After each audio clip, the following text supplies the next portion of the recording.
There was a time in her life when going out at night, dancing and surrounding herself with noise and people felt like an escape. It wasn't just about the party. It was about trying to run away from what was inside. Anytime sadness came knocking, someone would call and say, "Let's go out, let's forget it all for a while." It was almost a ritual. If she felt down, there was always someone offering a distraction. But over time, she realized something powerful in therapy, something that changed her relationship with her emotions completely. She learned that sadness wasn't an intruder to chase away. It was more like a guest, an uninvited one, yes, but one that needed to be acknowledged. She came to understand that when joy visited her, she welcomed it, danced with it, celebrated it. So why not give the same space to sorrow? Instead of suppressing it or pretending to be okay, she discovered the importance of sitting with her emotions, even the painful ones. Because pushing sadness aside, ignoring it, or masking it with forced happiness and artificial dopamine spikes only makes it return more intensely, like a wave that wasn't allowed to crash, building power in silence. That insight became painfully real during a season of her life spent in Japan. As someone from Latin America, she was used to warmth, loud conversations, expressive gestures. But when she moved to Japan at just 10 years old, everything changed. The cultural contrast was like hitting a wall of silence. As a naturally talkative child, she suddenly found herself in a country where she didn't understand the language, and no one understood her. Her vibrant voice was replaced by a long, suffocating quiet. She spent months without speaking, observing, absorbing, enduring. That silence became its own kind of language. It taught her to listen deeply, not just to others, but to herself. Still, the loneliness was sharp, and it came with sadness that no party or distraction could fix. Some of her classmates didn't make things easier. Kids can be cruel when they don't understand someone different. She was mocked, labeled, and even sent to what she imagined was a kind of punishment classroom. Class 8. At first, she thought this was a symbolic exile, a way of saying she didn't belong, perhaps even a hidden insult. But curiosity got the better of her, and one day she found the mysterious Class 8. Standing outside the door, she peeked in. There were only a handful of children inside, most of them with developmental disabilities. They were playing with colorful modeling clay, their desks shiny with drool, while a patient teacher moved from child to child, wiping their mouths and guiding their hands. It was a scene of raw vulnerability and pure innocence. At first, she felt a flash of anger. "Is this how they see me?" she thought. The idea that she was being grouped with these children because she couldn't speak the language sparked a frustration rooted in misunderstanding. But then something extraordinary happened. The teacher saw her, called her by name, and said something she would never forget. "Come in. Help me." It was such a simple phrase, but it broke through her numbness. Until that moment, she had felt useless in this foreign country, like a ghost wandering the halls of a world she didn't belong to. But now, someone was inviting her to contribute, to be part of something. Her job? Make sure a little boy named Kaoru didn't eat the modeling clay. Kaoru would get lost in his own world, building tiny loaves of bread out of clay and trying to eat them when no one was watching. It was a small task, but it gave her a sense of purpose. She wasn't just a foreigner struggling in silence anymore. She was a helper, a guide, even a kind of teacher. The hours flew by as she watched over Kaoru and the others, and before long, she told the teacher she didn't want to leave. In that classroom, she was learning too. Colors, numbers, songs, routines, everything taught through games and joy. And it wasn't just what they were learning, it was how they were learning. Through patience, repetition, and fun. Exactly. The kind of environment she needed but had never known existed. The teacher advocated for her to stay in Class 8. She told the other staff, "Here, Kenji thrives. Here, he grows." What had started as exclusion became transformation. That room, once seen as a place of rejection, became a space of healing and identity. And years later, she would realize that her connection to those children, that experience of shared struggle and discovery, would shape her life's mission. bringing awareness to social issues, and building empathy through storytelling. So what does all this have to do with how we deal with emotions? Everything. Avoiding sadness is like denying a part of your own story. Embracing sorrow doesn't mean surrendering to it. It means learning from it, growing through it. It's about recognizing that pain and joy are not enemies. They are two sides of being human. That's why, when asked about the value of education, especially by a young person, she doesn't hesitate. Mauro, a 16-year-old, asked her what education meant to her, and her answer came from the most honest place. She admitted something unexpected. A part of her, the child she once was, felt a strange resentment toward her own kids, not because she didn't love them, but because they had choices she never had. In her childhood, learning wasn't optional, it was mandatory. Books were forced, writing was rigid, and failure wasn't tolerated. But her children? They get to choose what they want to read, when they want to start, and how they want to engage. That freedom is beautiful, but it unsettles the child within, her who never knew it. Still, when she talks to her kids, she's amazed. They know things she couldn't dream of at their age. And where did they learn it? From creators online, from YouTubers who explain chemistry through superhero metaphors, from educators who go viral on TikTok. Her children's understanding of science, politics, social movements, it's deeper than hers was at that age. And most importantly, they have opinions. They've developed their own perspectives. Not just repeating what they hear, but thinking critically. Back when she arrived in Japan, she didn't even have books in her own language. Everything was in Japanese. So she started reading whatever she could find in her house. Stephen King, Isabel Allende. Books she never would have chosen in Colombia, but they were all she had. Eventually, she learned of a Latina woman several train stops away who had more books in Spanish. They began exchanging them like treasures, rationing pages so they'd last. There was even a bookstore hidden in a Tokyo neighborhood where they'd order Spanish titles and wait 3 months for them to arrive. When the books came, reading became a sacred act. Each chapter was slowly digested, reread, analyzed. That hunger for knowledge shaped her. It built resilience. It taught her to value every page, every idea, every chance to learn. And now, looking at the current generation, she sees a new kind of hunger, one not born of scarcity, but of curiosity. It's just as powerful. So yes, education matters.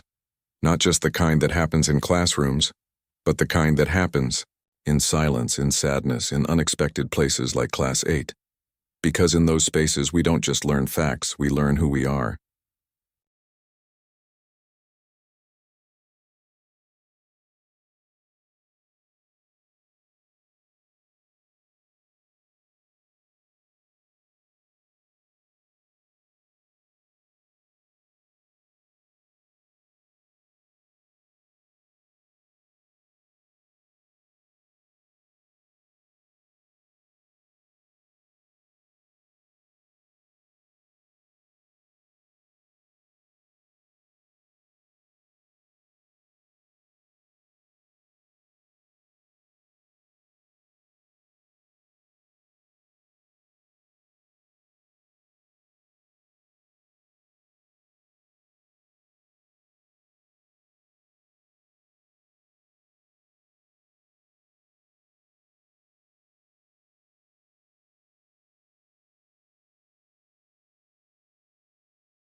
By the way, if any part of this is resonating with you, If you've ever felt like you had to distract yourself just to survive an emotion, pause for a second and hit that like button. It helps the message reach more people who might need it. And while you're at it, let me know in the comments. How do you deal with sadness? Do you sit with it, or do you try to push it away? For Mauro, and for so many young people like him, things aren't easier today. In fact, they might be harder. Not because of a lack of opportunities, but because of the overwhelming abundance of them. We tend to romanticize the past and tell younger generations, I only had one option and I made it work. So why can't you handle all these choices we're giving you? But that kind of thinking misses something crucial. Having more options doesn't always mean having more clarity. It can actually create more confusion, more anxiety, more emotional paralysis. Imagine standing in front of a refrigerator. If it's empty except for a pack of eggs and a sausage, you don't waste time, you cook what you have. You're resourceful, decisive, and creative out of necessity. But when that same refrigerator is full of every possible food, overflowing, with endless ingredients, you might find yourself frozen in place, staring, thinking, I don't even know where to start. And eventually you close the door, still hungry, not because you didn't want to eat, but because you couldn't decide. That's the kind of mental freeze that Mauro's generation faces. They're growing up in a world where everything is available, where every path seems open, but that doesn't make choosing one any easier. And when adults criticize them for not knowing what to study, what to pursue, or who they want to be, they're missing the bigger picture. This is a generation raised in a time of unprecedented abundance, but that abundance comes with pressure, and sometimes that pressure is paralyzing. And that's okay. It's not a flaw. It's not laziness. It's not a lack of gratitude.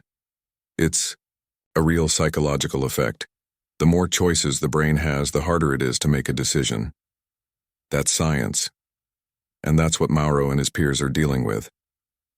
Still, despite the challenges, this generation also has incredible tools.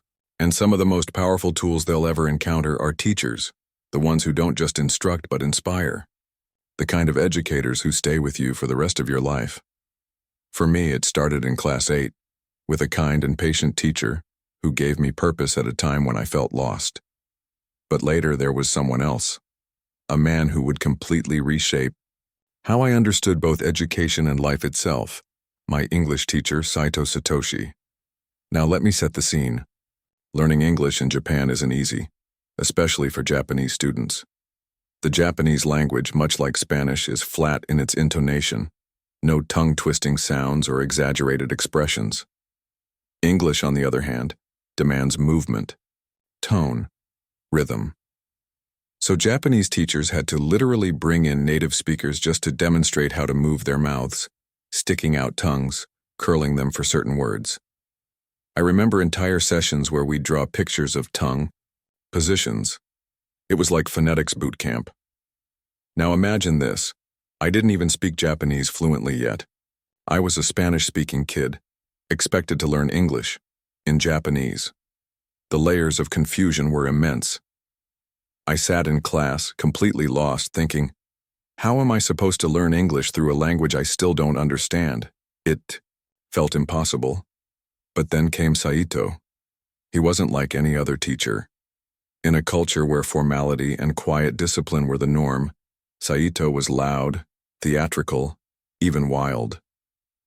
He would literally climb onto his desk, something unheard of for a Japanese teacher, and shout "Life is beautiful" in English, over and over again. He'd jump, he'd sing, he'd act out phrases with such joy and intensity that the whole class would either laugh or stare in disbelief. Meeting him in the hallway wasn't any different. He'd grab you and burst into another impromptu declaration. The life, it is wonderful. At the time, I found him exhausting. I was barely hanging on. I didn't understand Japanese, was forgetting my Spanish, and now I was expected to embrace English from this wildly eccentric teacher who kept yelling about how great life was. Meanwhile, my life felt anything but great. It felt like a mess. And yet somehow I couldn't look away. Years later, after I graduated at 18, I ran into Saito again at Nakayama Station. I was older then, more serious, already working as a translator for a respected institution. I felt like a grown-up, a professional, and when he saw me across the platform, he shouted, just like before, "The life is wonderful," and I cringed. I wanted to run over and say, "Stop, please, I'm an adult now, you're embarrassing me." But I had a question I needed to ask him, something I had carried with me for years. So we sat down for coffee and I finally said, "Sensei, why were you always like that? Why were you so dramatic, so loud, so different from everyone else?" I didn't say the word ridiculous, but that's what I had always thought. That's what many of us students thought. And then slowly, stirring his coffee, he told me something I'll never forget. He said, "It's a secret, but since you're no longer my student, I'll share it. My wife was also a teacher. Teaching was our shared passion. We decided never to have children. Our students were our children, but one day she became ill, very ill, leukemia." His voice trembled. She asked me to stay by her side until the end, and I promised I would. I was ready to kneel beside her bed forever, to go with her when she left. That's what a samurai would do. Die with honor, die for love. But she wouldn't let me. She said, "If you love me, really love me, then go, teach, be with the children, because I can't, but you can." He paused, looked down at the table. "So every morning," he continued, "I would arrive at the school, stand outside the entrance, wipe my tears and say, 'Chieko, I will show you that I love you.' And then I would walk in and teach, shouting, jumping, smiling, giving joy to the children, because that was her last wish. She asked me to teach them that life is beautiful." I couldn't speak. I had judged this man for so long, thought he was foolish, over the top, even embarrassing. But in that moment, I saw him for what he truly was. A hero. A man carrying love, like a torch burning bright, not in quiet mourning, but in loud celebration of the life he still had to give. And right there in that coffee shop, I broke down in tears. He gently told me not to cry. "I didn't tell you this to make you sad. I told you this because she taught me how to live. And every time I told a student that life was beautiful, I was keeping her promise alive. That day changed me."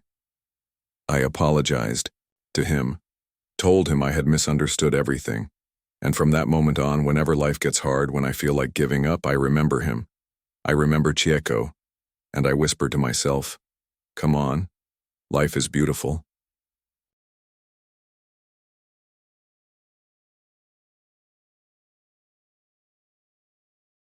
If you made it all the way here, thank you. Really. These stories aren't just moments from my past, they're reminders of what connects us all. Love, loss, growth, and the people who help us keep going. So if any part of this story stayed with you, if it made you reflect, cry, or even smile, please share it with someone who might need it today. Leave a comment and tell me, who was your Saido? That one person who reminded you that life